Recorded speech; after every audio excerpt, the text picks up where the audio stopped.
자, 이란 전쟁이 점점 더 몸집을 키우고 있습니다. 매일 상황이 급변하고 있는데 크루드족 반군까지 파병되면서 지상전으로도 확전하는 분위기죠.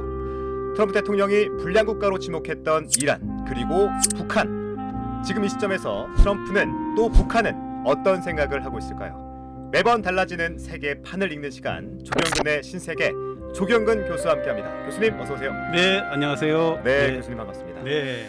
자, 트럼프의 공격이 베네수엘라, 멕시코, 이란 이런 순서로 이어지고 있습니다. 그랬죠. 단순히 핵 혹은 마약 이런 이슈라기보다 또 다른 정치적 목적이 있을 것 같다는 생각이 들거든요. 교수님께서는 어떻게 해석하십니까?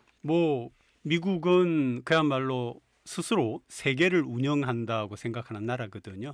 그래서 사실은 전체가 미국의 이익에 직접적이다라고 미국은 보고 있어요. 그러니까 남미는 안방이고요.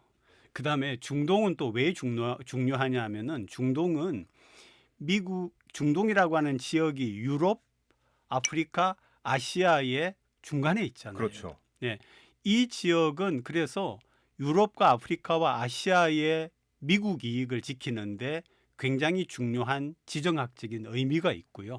또 하나는 우리가 너무 잘 아는 것처럼 워낙 석유가 그렇죠. 현대 문명에서 그거 없으면은 안 돌아가는 거니까 이제 그런 점도 있고요. 그다음에 또 하나는 그 중동에 있는 국가들 중에서도 우리가 잘 아는 사우디라든지 네. 또는 쿠웨이트라든지 아랍에미레이트 같은 나라들은 친미적인 성향을 가지고 있거든요. 그러니까 그런 나라들을 보호해야 되는 그런 입장이 있기 때문에 중동은 미국에게 굉장히 중요한 지역입니다. 그래서 그런 게 실질적으로 있고 또 하나는 네. 트럼프 대통령이 이번 임기를 시작하면서 사실 국내적으로 별로 업적이 없어요. 그래요. 네. 뚜렷하게 내세울 게 없고 그래서 특히 이제 민주당이나 중도 진보적인 그런 미국 시민들은 역시 뭐 하냐 이런 게 있기 때문에 이제 그런 것도 좀 작용을 했다 이렇게 볼 수가 있을 것 같습니다. 또 지난번에도 말씀해 주셨지만 선거가 있지 않습니까? 네, 우리는 네, 6월 네. 3일 날 있고 미국은 굉장히 11월 3일 날 중요한 있어서 지적이시죠. 굉장히 중요한 지적이시고 11월 3일 중간 선거가 있기 때문에 더더욱 그렇습니다. 네, 선거에서 이제 만약에 의회나 이런 부분에서 민주당에게 빼앗기게 되고 그렇게 되면은 사실 트럼프 대통령의 남은 임기는 좀 약간 그 레임덕이라고 그러고 그런 점에서도 굉장히 중요합니다. 네, 알겠습니다. 이 미국의 이란 참수 작전이 북한에도 적용이 될 수 있을까라는 생각이 들긴 합니다. 백악관에서 비핵화 대북 정책에는 변화가 없다라고 발표도 하긴 했는데 교수님, 트럼프의 공격이 북한에도 적용이 될 수 있을까요? 네, 사실 이제 우리 그 국관장께서 말씀하시는 그 부분은 우리가 또 언제 예. 이걸 집중적으로 다뤄야 북한에 될 대해서. 그런 필요가 있거든요. 예.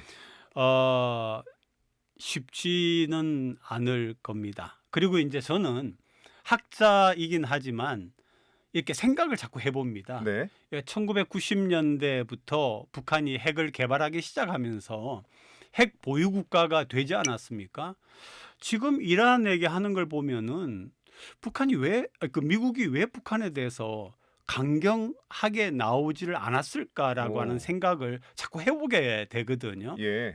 그때는 뭐 다른 지역이 복잡한 게 있어서 북한에게 신경을 쓸 여유가 없었던 그런 상황도 아니었어요. 아니었으면은 그 한편으로 이거는 이제 그 가상적입니다. 가상적이고 또 이제 우리 이 시청자분들께서도 한번 그런 측면도 있나 한번 생각을 해보시게끔 제가 던진다고 하면은 네. 지금 북한이 러시아와 중국하고 동맹 관계인 건 사실입니다. 근데 만약에 북한이 재래식 무기만 가지고 있다라고 하면은 중국과 러시아에게 굉장히 많이 기댈 수밖에 없었을 겁니다. 근데 지금 핵 보유국이 되다 보니까 네. 동맹 관계를 하면서 그 한미일에 대응도 하지만은 중국과 러시아에게 일정 부분에서는 노라고 말할 수 있는 국가가 됐습니다. 네, 그러니까 말하자면 자율적인 그러니까 이제 미국이 가장 걱정하는 거는 한반도가 중국이나 러시아의 영향력 하에 들어가는 거거든요. 네. 근데 뭐 어차피 한국은 이 한미일의 그 동맹 안에 있고 이제 북한인데 북한이 만약에 그 핵무기를 가지고 있지 않다 하면은 이건 러시아나 중국에 기댈 수밖에 없죠. 그런 부분도 바깥으로 말을 하지는 못했지만 네. 미국의 전략가들이 계산을 한 건가? 어. 라고 하는 생각을 자꾸 하게 되더라고요. 네. 네네. 그러면 이제 그런데 한편으로 그러면은 핵국가의 북한이 등장했을 때 미국에게 위협이 되느냐? 저는 그렇게 보지 않습니다. 그래요? 네. 미국이 가지고 있는 핵무기하고요. 네. 북한이 가지고 있는 핵무기는 개수뿐만 아니라 네. 위력에서 차이가 크군요. 솔직히 상대가 되지 않죠. 상대가 되지 않죠. 상대가 되지 않을 아예 상대가 정도다? 되지 않죠. 그래요. 북한의 핵은 남한이나 일본에게 위협이 될 수 있을지 몰라도 미국에게는 표현이 그렇습니다만 어림없습니다. 네. 근데 핵을 보유하고 있다는 것 자체가 굉장히 큰 상징적인 의미가 있나 봐요. 그렇죠. 이건 비토권을 가졌다라고 하는 거죠. 내가 싫은 거는 안 할 수 있고 내가 원하는 거는 얻을 확률이 높아지고 이게 이제 핵무기입니다. 그래서 이란의 핵무기를 이제 미국이 억제하는 거군요. 네. 만약에 이란이 핵무기를 갖게 되면 네. 는 지금 중동에 있는 아까 말씀드린 그런 친미든 혹은 반미든 간에 그 국가들에게 영향력을 가질 수가 있죠. 이란이. 네. 만약에 이란이 일정 부분 중동 국가들이 영향력을 가지면 그만큼 영향력이라는 거는 상대적이잖아요. 그렇죠. 미국의 영향력이 그만큼 줄어드는 거죠. 이런 것들이 바로 국제 정치의 밀고 당기기입니다. 네. 자, 북한 얘기를 좀 더 해보고 싶어요. 저희가 뭐 북한에 사는 것도 아니고 김정은 위원장과 대화를 해보지 않았기 때문에 뭐 명확한 내용은 한번 기회를 모르겠지만 가져보세요. 우리 북한의 국가나가, 이 속내도 지금 뭐 심각할 것 같긴 한데 북한이 지금 상황을 보면서 어떤 마음을 갖고 있을지 전략적으로도 많은 생각을 할 것 같거든요. 만약에 우리가 뭐 이제 김정은 위원장의 생각을 네. 읽어본다면 북한의 속내를 좀 어떻게 읽어볼 수 있을까요? 핵무기 가지기 잘했다. 네. 우리가 일단 첫째로는 북한은 만들기 잘했다. 네. 만들어서 지금 현재 50개에서 최소 50개에서 최대 100개를 가지고 있거든요. 그러면은 뭐 명실상부한 핵국가 이미 분명합니다. 네. 때문에 이제 이를테면 본격적으로 미국하고 붙으면 이길 수 없죠. 그렇지만 뭔가 이제 치명적인 상처를 미국에게 입힐 수는 있으니까 예를 들면 이제 아시아 쪽에도 미국의 기지들이 많이 있지 않습니까? 네. 그렇기 때문에 또 어느 정도는 협상의 능력을 가질 수 있는 부분이기 때문에 그런 부분이 굉장히 필요했고 사실 북한 입장에서는 이 김일성 주석 그다음에 김정일 위원장이죠. 네. 그렇게 이제 다 세상을 떠나고 나서 처음 김정은 위원장이 등장했을 때 굉장히 나이가 어렸습니다. 그래서 이제 할아버지와 아버지를 보좌하던 그 세력들이 김정은 위원장을 뒷받침하면서 북한을 유지해 왔거든요. 네. 유지해 왔는데 그렇게 권력 기반 자체도 김정은 위원장이 그렇게 튼튼하지 않은 데다가 어디까지나 이 국가의 능력이라고 하는 것은 경제에서 나오는데 또 하나 군사력 못지않게 북한의 경제는 우리가 알지 않습니까? 네. 그런 가운데서 생존하기 위해서는 핵무기를 가질 수밖에 없다라고 하는 그런 판단을 북한이 했습니다. 그래서 네. 이 상황을 보면서 핵무기 만들기 참 잘했구나. 난 그렇게 라고 생각합니다. 생각하고 네. 있을 것 같고. 그거라도 그거라도는 표현이 이상하지만 네, 네. 핵무기가 없었다면 우리는 강대국 특히 미국의 네. 그런 소나기에 놀아나지 않았을까 그런 생각을 했을 겁니다. 네. 이 전쟁이 발생하면 당연히 뭐 군인들 간의 싸움이긴 하지만 민간인들도 다치지 않습니까? 그렇죠. 또 죽기도 어마어마한 하고요. 피해죠. 네. 뭐 짓게 된 걸 보면 이번 전쟁으로도 1000명 이상의 시민들이 죽거나 다친 걸로 알고 있는데 도대체 왜 이렇게 전쟁을 해야 하는 건지 가장 근본적인 이유가 뭔지 좀 교수님께서 짚어주세요. 네. 우리가 정치학 그러잖아요. 네, 정치학. 근데 정치학에는 뭐 세 가지 분야가 있습니다만 오늘은 두 개만 이야기하겠습니다. 국내 정치를 다루는 분야가 있고요. 그걸 이제 비교 정치라고 합니다. 네. 그러니까 뭐 대통령이 어떻고 국회가 어떻고 정당이 어떻고 그리고 나머지 하나가 국제 정치입니다. 오늘 우리가 이야기하는 부분들이 이제 국제 정치입니다. 근데 이 국내 정치와 국제 정치는 완전히 구분됩니다. 어떤 점에서 구분되느냐 하면은 국내 정치는 무력이 있다고 해서 그게 무슨 영향력을 가지지는 못하지 않습니까? 내가 주먹이 세.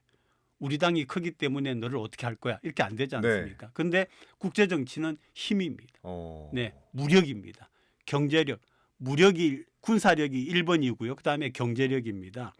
왜 그러냐면은 이 국제 정치는 국내와 다르게 국내는 제도화되어 있지 않습니까? 그렇죠. 예를 들어서 누가 우리 국가나에게 뭘 침해를 하면은 법과 경찰력이 있지 않습니까? 근데 국제 관계는 없습니다. 네. 그렇기 때문에 오로지 힘만 존재하게 되는 거고요. 네. 또 국가들은 이익을 추구합니다. 내 이익을.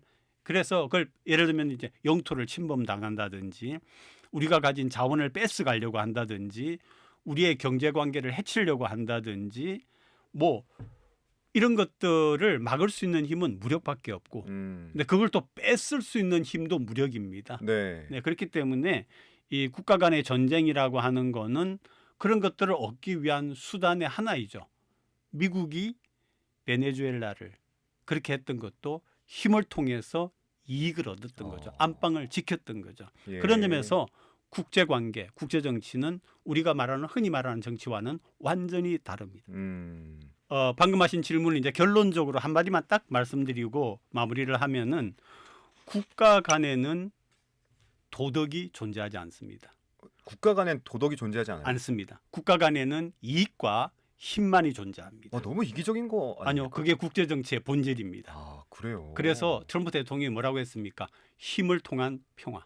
그렇게 이야기를 한 겁니다. 네, 이번엔 무기 얘기도 좀 해보고 싶어요. 네, 이 쉼없이 첨단 무기들이 개발되고 있고 또 뭐 AI 무기까지도 언급되고 있는데 이런 무기들이 개발되는 것도 결국 말씀하신 것처럼 이익, 우리 자국의 이익을 위해서 이렇게 무기가 개발된다라고 생각하면 될까요? 네. 그러니까 이제 뭐냐면은 이 개인도 그렇지 않습니까, 그죠? 뭐냐면은 개인도 욕심이 있지 않습니까? 네. 저 사람이 저런 걸 갖고 있네. 만약에 우리가 제도나 법이 없다라고 경찰이 없다라고 그러면 뺐겠죠. 옛날엔 뺐었지 않습니까? 그냥 힘 있는 사람이 마음대로 할 수 있는 거였죠.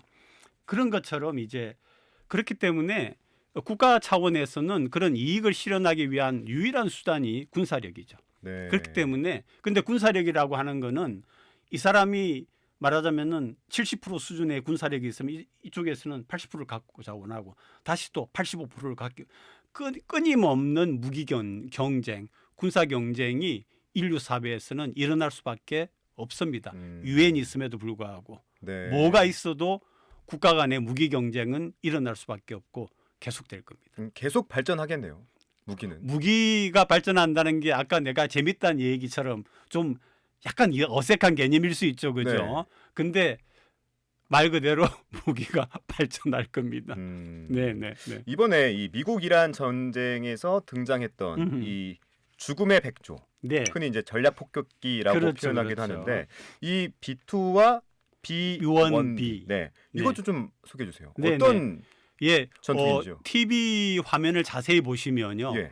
가오리처럼 생긴 폭격기가 나오고요. 네. 또 하나는 이렇게 우아하게 생긴 그런 약간 길게 생겼지만 앞이 이렇게 곡선을 그리면서 좀 큰 그런 두 개의 전략 폭격기가 나옵니다. 예. 이제 먼저 나온 거는 이 지금 두 번째로 드린 말씀처럼 이렇게 우아한 곡선을 그리고 있는 그런 그 폭격기인데 얘가 B1B입니다. 네. B1B고 이름은 랜서입니다.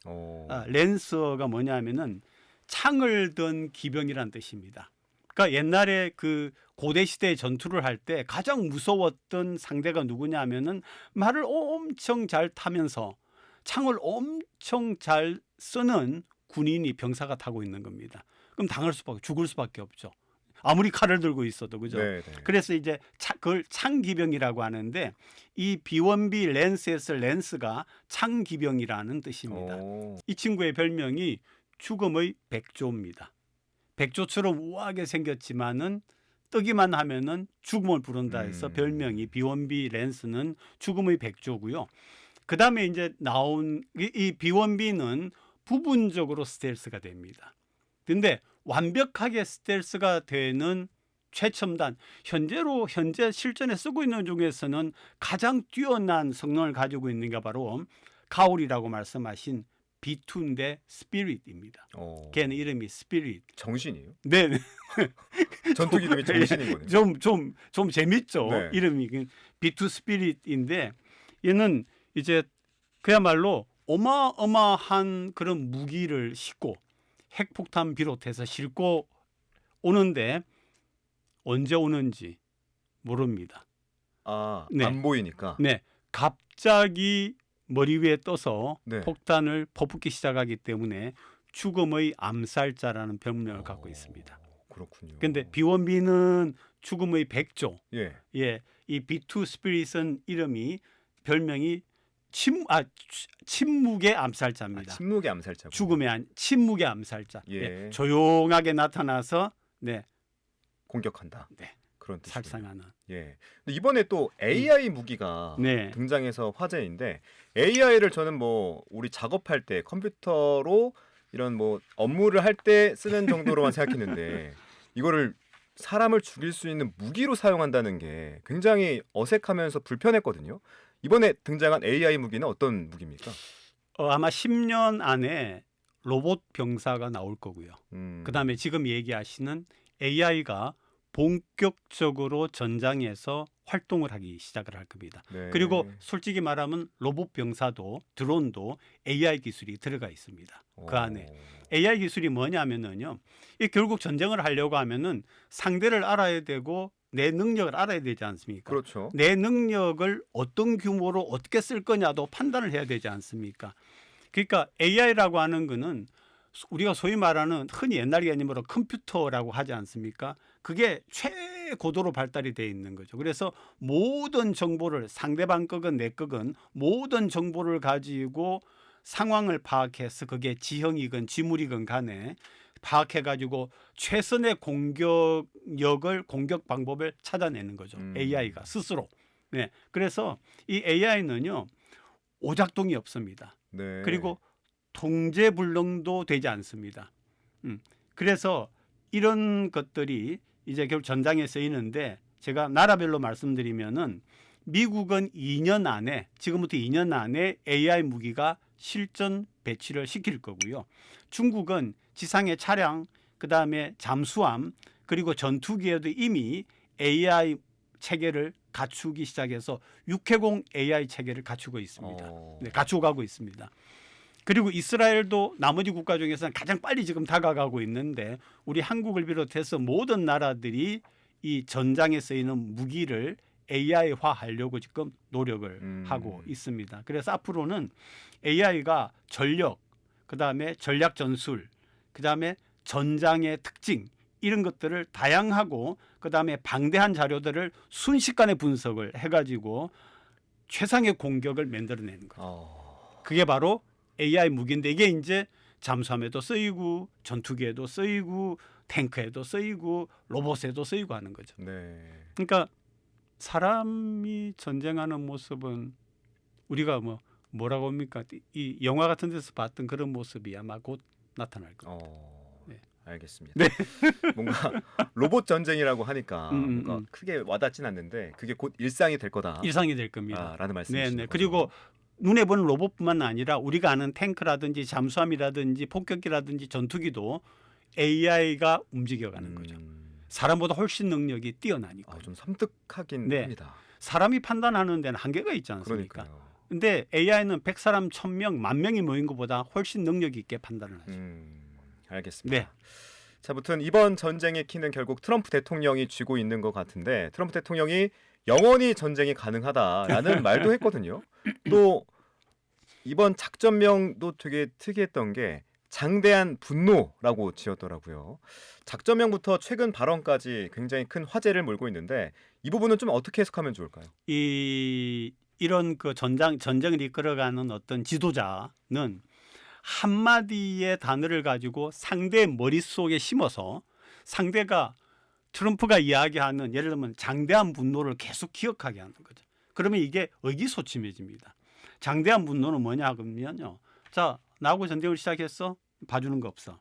앞으로 멈추지 않고 끝장을 볼 때까지 네가 일어서지 못하게 다시는 일어나지 못하게 부셔버리겠어. 이런 의지의 표명입니다.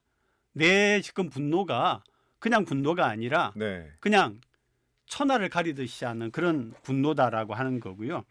그럼에도 불구하고 현대전에서는 지금 보는 것처럼 사실 러시아가 우크라이나에 대해서 금방 끝낼 줄 알았는데 엄청 길어졌죠. 지금도 가고 있잖아요. 예, 그래서 예. 국가 간의 전쟁에서 이제는 완패라고 하는 개념이 완승이라고 하는 개념이 과연 장대한 분노라고 했음에도 불구하고 과연 있겠느냐. 그럼에도 불구하고 트럼프 대통령이 그런 단어를 쓴 거는 상대방의 의지를 꺾기 위한 그런 용도도 있고 또 실제로 그런 전쟁을 하겠다는 의지의 표현도 있습니다. 네. 근데 교수님 이 전쟁을 한다는 것 자체가 돈이 들어가지 않습니까? 네. 막대한 돈이 들어가지 않습니까? 그렇습니다. 뭐 항공모함도 계속 돌려야 되고 네. 미사일도 개발하고 계속 그렇습니다. 생산하려면 돈이 들어가는데 이게 장기전으로 이어질 수 있을까요? 네. 그래서 이제 뭐냐면은 영원한 전쟁이라는 표현을 트럼프 대통령이 한 게 니들과 미국은 달라. 니들과 미국은 달라. 미국은 다르다. 비축해 놓은 무기, 예. 군수 물자가 최고 수준에다가 무한대야라고 말하고 싶은 건데 무한대는 있을 수가 없죠. 그러니까요. 네. 니들에 비하면 우리는 거의 무한대라고 할 수가 있어. 그리고 언제든지 끝까지 공급할 수 있어. 너를 죽일 때까지 공급할 수 있어. 그래서 우리는 영원한 전쟁을 하는 거야. 할 수는 있는데 음. 미국 안에서도 반대하는 반대가 목소리들이 많죠. 나올 거 아닙니까? 반대가 왜냐면 많죠. 경제가 어려워지고 음. 미국 평판이 안 좋아지다 보면 미국도 이거 그만해야 되지 않아? 라고 생각할 수 있을 것 같아서. 근데 트럼프 대통령은 좀 못 말리는 측면도 있을 겁니다. 왜냐하면 트럼프 말리는 대통령은 예. 조지 워싱턴이나 에브라함 링컨이나 이런 대통령들에 이어서 가장 위대한 대통령으로 역사책에 기록되고 싶은 욕심이 있습니다. 본인이. 네, 자기가 대통령 하던 시기에는 비판을 받는다 할지라도 지나고 보니까 미국을 위대하게 만들었던 그런 대통령이었구나라고 역사와 정치학자들과 국민의 평가를 받고 싶어하는 거죠. 네. 그래서 마가가 나온 겁니다. 네. 그렇기 때문에 영원한 전쟁이라고 하는 개념도 사실 이게 굉장히 재미있는 게 또 재밌다는 표현을 제가 써서 미안합니다.